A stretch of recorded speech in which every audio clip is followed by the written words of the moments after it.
Білесіздер ме, бүгінгі істейтін тағамымыз шөшіра. Шөшпәрә деп аталады. Оны бірінші рет былай су құйып, қазанға қойдың қабырғаларына ұсақ сүйектерінен сап қайнатып қоямыз. Оның себебі сорпамыз дәмдену үшін. Сонан кейін былай қойдың етінен етімізді домашний қолымен турап аламыз.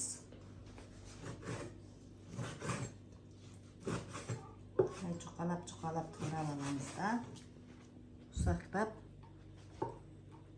Ұсақтап тураймыз.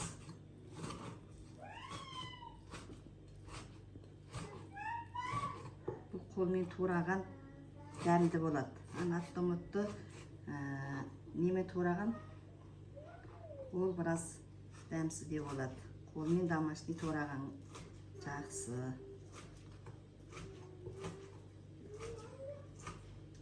Пельменіміз еті дайын болып қалды. Үстік жіңішкелеп қолмен турап алғаннан кейін пияз, бір бас пияз турап қосамыз.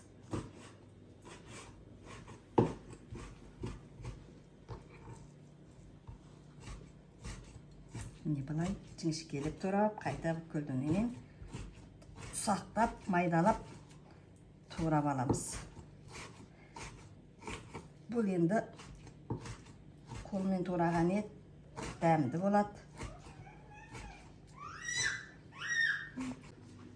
Етімізді турап болдық, майдалап, енді мына пиязымызды турап аламыз. Пиязды да қолымызбен табиғи тураймыз. Алдымен жұқалап турап аламыз. Сонан кейін ұсақтап, майдалап тураймыз.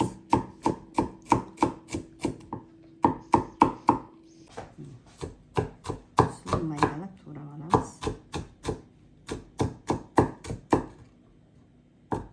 Бұндай домашний қолмен істеген чөшіра дәмді болады.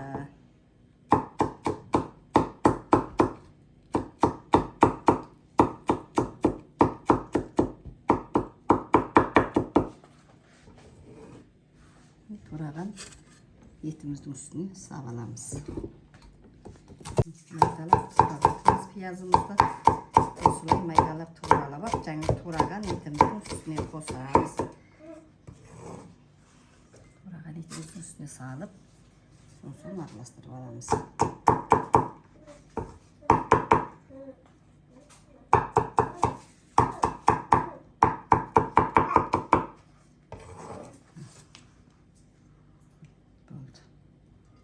Piyazбен етімізді турап дайындап қоямыз. Сосын енді ұнымызды илейміз.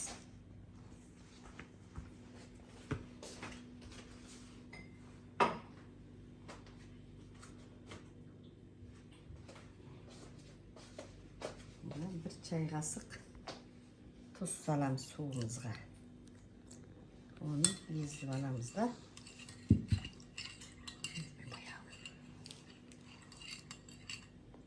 Міне екі кесе ұн сап аламыз.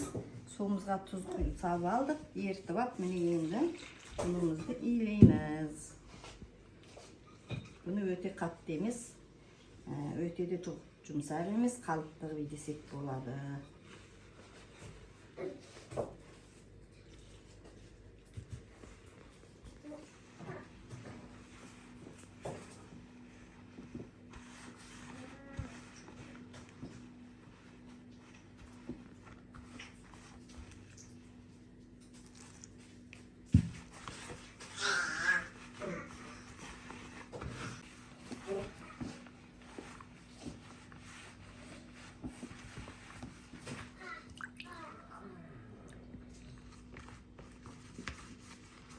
Осылай илеп аламыз. Енді бұны майдалап, біраз илеп қойып қоямыз.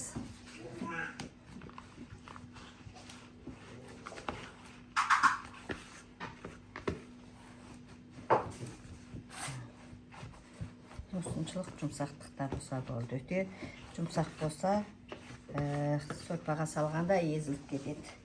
Өте қатты қылуға да болмайды. Орташа жұмсақтықта илейміз.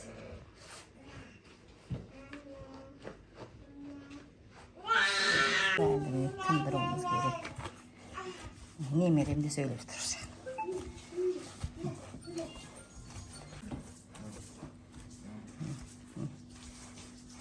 Tabii alamız.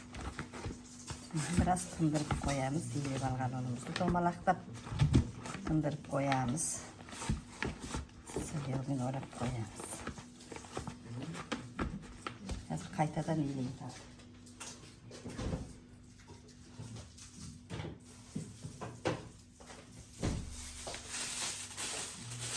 Yiyilgen unumuzu biraz orap koyatıramiz. Endi mana жаңа to'rab olgan piyoz bendeytimizni mana qura solgan tuzli suv bilan aralashtirib qo'yamiz. Tabiiy qo'ldan jasagan cho'shira, pelmen, keyingi damda qo'rega joyilmagan tabiiy bo'ladi, damda bo'ladi qo'limizda. Keybiredir qara buruch saladi, men qara buruch salmadim. Qara buruch salsangizlar da bo'ladi. Men qara buruch salmay isteb жатырмын.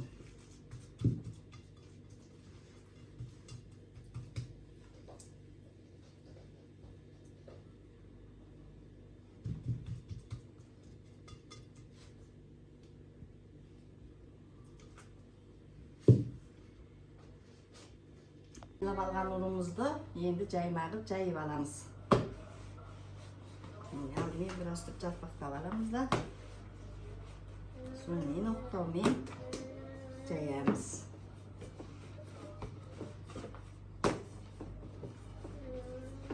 Endi tabiiy qo'rmen ilib, qo'rmen jayib istaytin pelmen, cho'shira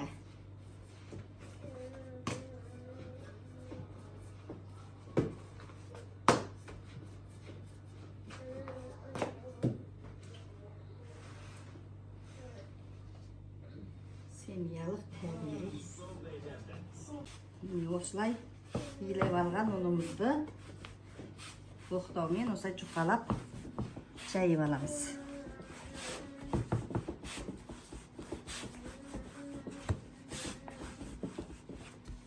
Arasına un sevib o'tirib jayib olamiz.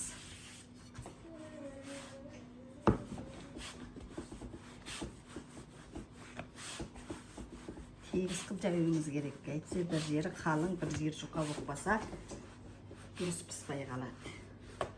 Shuning uchun tegiz deb o'rtasidan chetine qaray bosamiz.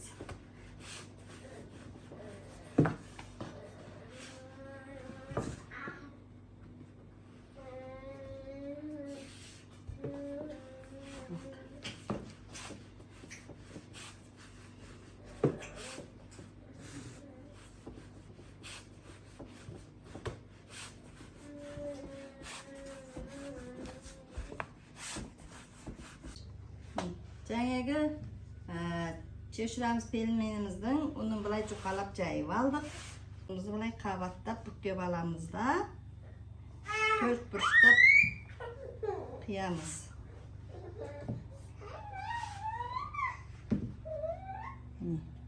Deb tegiz qilib o'shlay buklab olamiz.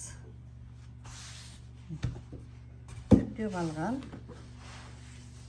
Sayıvalgan unumuzu buklab tegiz deb kesemiz.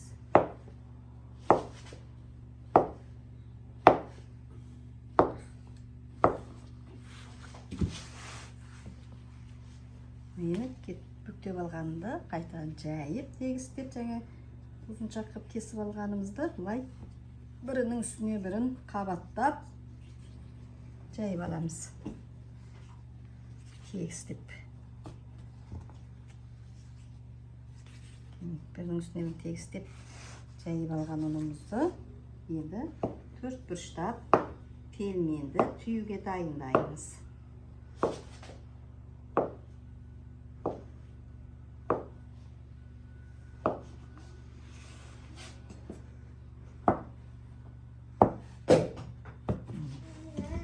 Tayin bo'ldi. Kesib oldik. Hozir osini tüyüyoruz.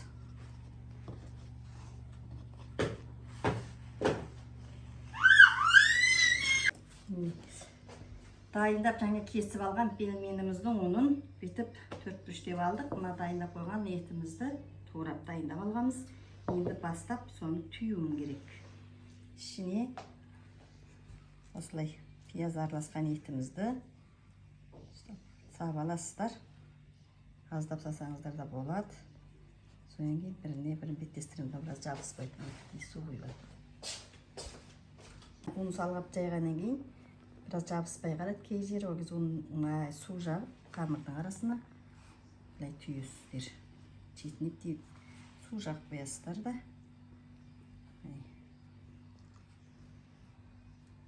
Бұл қолмен түйген шөшірә. Бұл жегенге жақсы дәмді.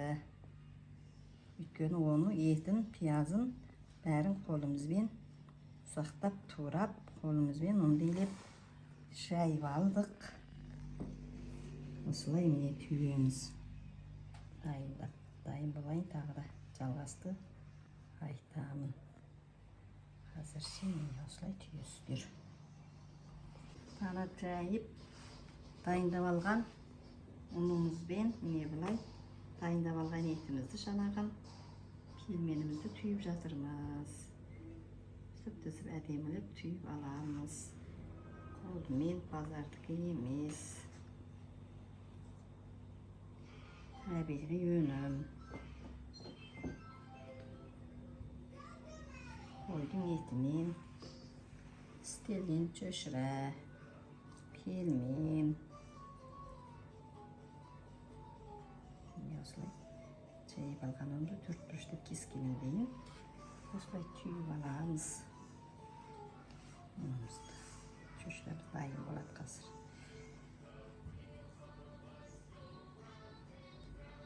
Түйген пельменіміз дайын болды. Енді осыны қазанға салып дайындаймыз.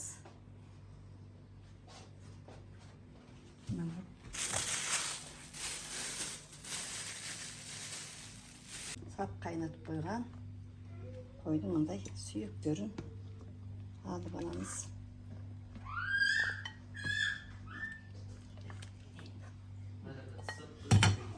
Енді жаңағы түйген пельмендерімізді саламыз.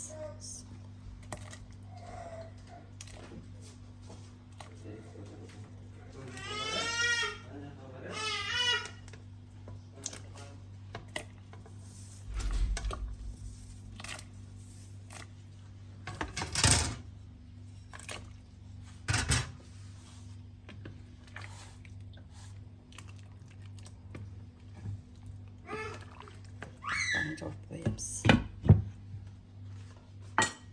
Енді нені дайындаймыз. Қосу үшін помидор сақтап тура аламыз, қосамыз, дәмдендіріп.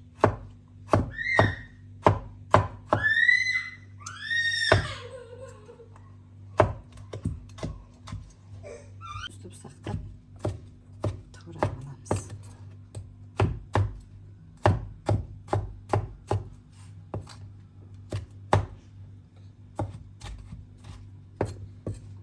алған немізді дайындап, міне чесногымызды да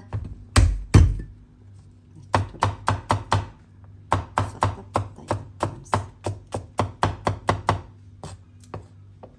Бұл тұмаудың емі. Тұмау күйіп ауырып қалғанда осылай шөшірәсіз деп осы чесногтарды қосып ішсеңіздер тұмаудың алдын алады.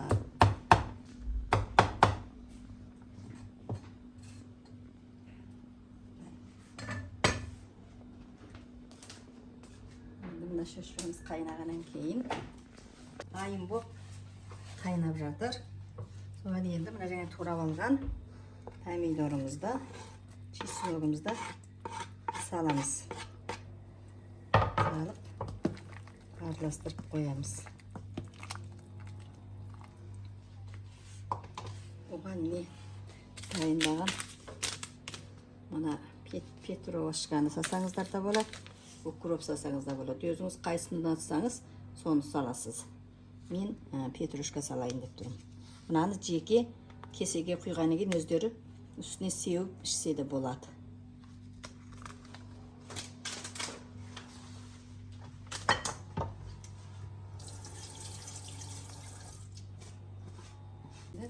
Жаңағы петровкамызды себеміз.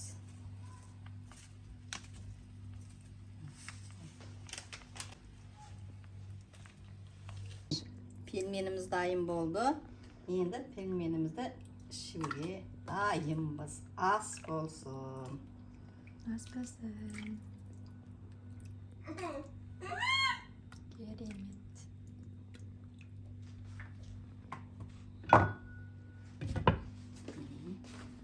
Ас болсын.